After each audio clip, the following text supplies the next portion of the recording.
Welcome to club commerce.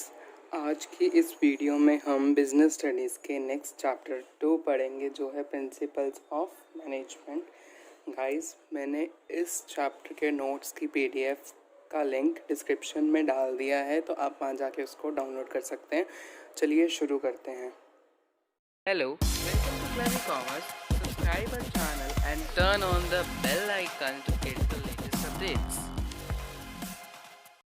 मैंने आपको previous video में चैप्टर 1 कंप्लीट करा दिया था, तो आज हम चैप्टर 2 शुरू करते हैं, जो हमारा प्रिंसिपल्स ऑफ मैनेजमेंट। सबसे पहले हम पढ़ते हैं प्रिंसिपल्स की डेफिनेशन क्या है। प्रिंसिपल्स क्या होते हैं? एक जर्नल गाइडलाइंस होती हैं जो मैनेजर्स को एम्प्लॉयज़ के लिए, या एम्प्लॉयज़ को मैनेजर के लिए, या मैनेजर को ऑर्गेनाइजेशन के लिए फॉलो करने पड़ते हैं, तो उनको कहते हैं हम प्रिंसिपल्स। जैसे साइंस में या मैथ्स में तो हमारे प्रूफ्स या थ्योरम्स होती हैं। साइंस में भी हमारे कुछ प्रिंसिपल्स होते हैं जो क्वेश्चन को प्रूव करने के लिए लगते हैं। ऐसे ही ऑर्गेनाइजेशन को अपना गोल अचीव करने के लिए उसको क्या करना पड़ते हैं, कुछ प्रिंसिपल्स फॉलो करने पड़ते हैं, एम्प्लॉयज़ के लिए भी और अपने लिए भी, और मैनेजमेंट के लिए भी, और ऑर्गेनाइजेशन के लिए भी। तो चलिए सबसे पहले हम पढ़ते हैं इसके कैरेक्टरिस्टिक्स क्या होती हैं। सबसे पहली इसकी कैरेक्टरिस्टिक्स है कि परवेसिव होती है। परवेसिव का मतलब मैंने आपको बता ही दिया था कि ऑल टाइप्स ऑफ ऑर्गेनाइजेशन पे लगती हैं, चाहे वो बिग हो, चाहे वो स्मॉल हो, चाहे वो नॉन प्रॉफिट या प्रॉफिट ऑर्गेनाइजेशन हो, सर्विस मोटिव हो, कुछ भी हो, वो उस पर लगती है। उसके बाद है हमारे पास जर्नल गाइडलाइंस। की गाइडलाइंस हैं ये कि मतलब एक्शन, कुछ भी चीज़ को एक्शन में लाने के लिए, कि अगर फॉर एग्ज़ाम्पल कि अगर एम्प्लॉयज़ को कुछ टास्क कंप्लीट करना है, तो उसके लिए कुछ गाइडलाइंस होगी। जैसे गवर्नमेंट गाइडलाइंस इशू करती है, वैसे ऑर्गेनाइजेशन की भी गाइडलाइंस होंगी कि तुम्हें इतने टाइम में वर्क कंप्लीट करना है, और A to Z कुछ भी, कोई भी हमारी गाइडलाइन हो सकती है। उसके बाद है कि जितने भी हमारे मैनेजमेंट के प्रिंसिपल्स हैं, वो हमारे रातों रात नहीं बने, वो प्रैक्टिस से और एक्सपेरिमेंट से फॉर्म करके बने हैं, कि developed only after deep and thorough research work, की रिसर्च वर्क के थ्रू ही वो बने हैं। उसके बाद है flexible, apply differently under different conditions. Flexible मतलब कि किसी भी कंडीशन में कैसे भी लग सकता है। डिफरेंट मतलब कि हर प्रिंसिपल अलग अलग सिचुएशन पे अलग अलग लगता है। ऐसा नहीं है कि अगर एक सिचुएशन है तो वो सब पे सारे ही प्रिंसिपल्स फॉलो करेगा, ऐसा नहीं है। फिर आता है हमारे पास mainly behavioural, form to guide and influence the behaviour of employees, कि एम्प्लॉयज़ के बिहेवियर को फॉर्म करने के लिए भी बनते हैं ये कुछ प्रिंसिपल्स। आगे हम ऐसे पढ़ेंगे जो मैनेजर, जो एम्प्लॉयज़ के सिर्फ और सिर्फ उनकी बिहेवियर को लेके बने हैं, वो आगे तुम पढ़ोगे। उसके बाद आता है हमारा contingent, change with change in situation, कि हर सिचुएशन पे वो चेंज होता रहता है। इसमें फ्लेक्सिबल में क्या होता है, वो अप्लाई होता है, लेकिन इसमें क्या होता है कि वो चेंज होते रहते हैं सिचुएशन आफ्टर सिचुएशन। ज़रूरी नहीं अगर एक सिचुएशन में अगर एक प्रिंसिपल फॉलो हो रहा है तो वो वाला तो और कोई प्रिंसिपल नहीं लग सकता। वो सिचुएशन पे डिपेंड करता है हमारा कि कौन सा कब लगेगा। उसके बाद है cause and effect relationship, what will be the effect of this on a particular situation, कि मैंने प्रिंसिपल्स को लगाने के बाद वो चेक करता है कॉज एंड इफेक्ट, कि उसका इफेक्ट क्या पड़ेगा हमारी ऑर्गेनाइजेशन पे, एंड उसका रिलेशन क्या होगा, और कौन से सिचुएशन पे क्या इफ़ेक्ट पड़ेगा। अब आता है हमारे पास इसकी इम्पोर्टेंस पे। सबसे पहला इसका इम्पोर्टेंस है कि it improves intelligency level of manager. जब वो प्रिंसिपल्स लगाएगा तो उसकी क्रिएटिविटी बढ़ेगी, उसकी स्किल्स बढ़ेगी, तो उसके लिए वो क्या होता है हमारे पास, इंटेलिजेंसी लेवल को बढ़ाता है। उसके बाद आता है कि जब हम सारे प्रिंसिपल्स को फॉलो करेंगे तो हमारा रिसोर्सेज की वेस्टेज कम होगी, जिससे क्या होगा, हमारा कॉस्ट मिनिमम लगेगा। उसके बाद आता है डेवलप्ड लॉजिकली एंड इफेक्टिवली, कि ऐसा नहीं है कि मतलब कि कुछ भी उठा के तुमने लगा दिया तो वो वाला फॉलो होने लग जाएगा प्रिंसिपल, ऐसा नहीं है। हर सिचुएशन पे लॉजिकली लगेगा वो। उसके बाद हेल्प्स इन ब्रिंगिंग चेंजेस। अगर प्रिंसिपल्स नहीं लगाते, देखो जो ऑर्गेनाइजेशन कुछ ऐसी होती है जो प्रिंसिपल्स नहीं लगाती, उनको सिर्फ गोल अचीवमेंट से मतलब होता है, लेकिन अगर उसका एक स्टेप फॉलो करोगे ना तो तुम उसमें देखोगे कि इसमें से कोई भी ऐसा इम्पोर्टेंस नहीं होगी जो वो फॉलो कर रहा होगा। तो इसलिए helps to bring in changes, helps top level to take decisions, top level को हेल्प करता है डिसीजन लेने में। Helps to fulfil the social responsibilities, ये सारे मैं तुम्हें वही बता रहा हूँ, मैनेजमेंट के ही फीचर इंपॉर्टेंस आती है इसमें, लेकिन ये प्रिंसिपल्स की भी सेम इम्पॉर्टेंस है।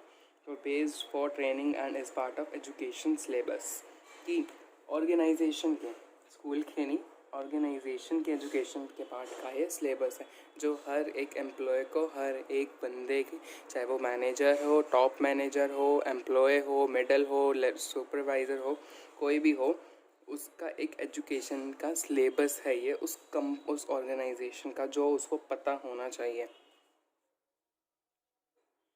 अब आते हैं हम अपने नेक्स्ट टॉपिक पे, वो है हमारे पास Fayol principles of management. Fayol's का पूरा नाम क्या था? Henry fuel. हेनरी फ्यूल था। देखो, वो बॉर्न हुआ था फ्रांस में 1841 में, promoted as a managing director of company in 1888 and is also known as father of management studies and thoughts. कि ये क्या होता है? अब फ्यूल्स का क्या था? अब इसके आगे हम टेलर का भी पढ़ेंगे। टेलर भी ऐसा ही था। तुम्हें ये तीनों चीज़ें याद रखनी है, ये 1 मार्क्स में पूछ सकते हैं आपसे। Born in France in 1841, promoted as the managing director of the company and also known as father of management studies and thoughts। ये तुम्हें खुद देखना पड़ेगा, तो प्लीज़ सी टू इट। उसके बाद हमारे पास हेनरी फ्यूल्स के प्रिंसिपल। हेनरी फ्यूल्स के 14 प्रिंसिपल्स हैं जो एक हर ऑर्गेनाइजेशन को फॉलो करने चाहिए। सबसे पहला आता है हमारे पास division of work. Division of work मतलब कि एक एम्प्लॉय सारा काम नहीं करेगा, कि हर कंपनी को अपना काम डिस्ट्रीब्यूट करते रहना चाहिए। यस, हेनरी फ्यूल्स के हमारे पास यहाँ पे 14 प्रिंसिपल्स आते हैं। सबसे पहला प्रिंसिपल हमारा डिवीजन ऑफ वर्क है, कि जितना भी जो भी ऑर्गेनाइजेशन को गोल अचीव करना है, जो भी उसका वर्क है, वो डिवाइड होना चाहिए हर एम्प्लॉय में, उनके स्किल से रिलेटेड एंड उनकी क्रिएटिविटी से रिलेटेड। सेकेंड आता है हमारे पास authority and responsibility. Authority means की मतलब पावर टू टेक, की मीन्स अथॉरिटी लेना उस चीज़ की, पावर टू टेक डिसीजन। और रिस्पॉन्सिबिलिटी का मतलब होता है कि रिस्पॉन्सिबल बनना उस चीज़ में। अगर ये दोनों बैलेंस नहीं है, अगर ये दोनों इक्वल नहीं है, तो इसका मतलब वो अचीव नहीं कर पाएगा। The next comes are discipline. Discipline means the rules of follow the code of conduct को फॉलो करना, या रूल्स एंड रेगुलेशंस जितने भी कंपनी ने बना रखे हैं उनको फॉलो करना। फोर्थ आता है हमारा यूनिटी ऑफ कमांड, कि जितने भी एम्प्लॉयज़ हैं उनको एक ही वर्कर से, एक ही मैनेजर से उनको ऑर्डर्स मिलने चाहिए। 2 मैनेजर्स अगर ऑर्डर देंगे तो वो काम नहीं करेंगे। हम इन सब की पूरी डिटेल्स नेक्स्ट वीडियो में करेंगे। आज बस हम ये 14 प्रिंसिपल्स को जैसे जल्दी रिव्यू ले लेते हैं। Unity of direction. Unity of direction में क्या होता है कि unity of direction means 1 unit 1 plan, कि जितने भी एम्प्लॉयज़ के जितने भी एफर्ट्स हैं वो डायरेक्टेड होने चाहिए सिर्फ एक ही गोल पे। इसके बाद आता है हमारे पास subordination of individual to general interest, कि जितने भी टॉप मैनेजर्स हैं, अगर सारे वर्कर्स काम करने चाहिए तो उसको सिर्फ और सिर्फ एक इंडिविजुअल को ही नहीं, उसको मतलब बढ़ावा मोटिवेट करना चाहिए, बट जितने भी एम्प्लॉयज़ हैं वहाँ के उन सबको फॉलो करना चाहिए। उसके बाद हमारा है रेमुनरेशन मतलब कि बोनस देना एम्प्लॉयज़ को।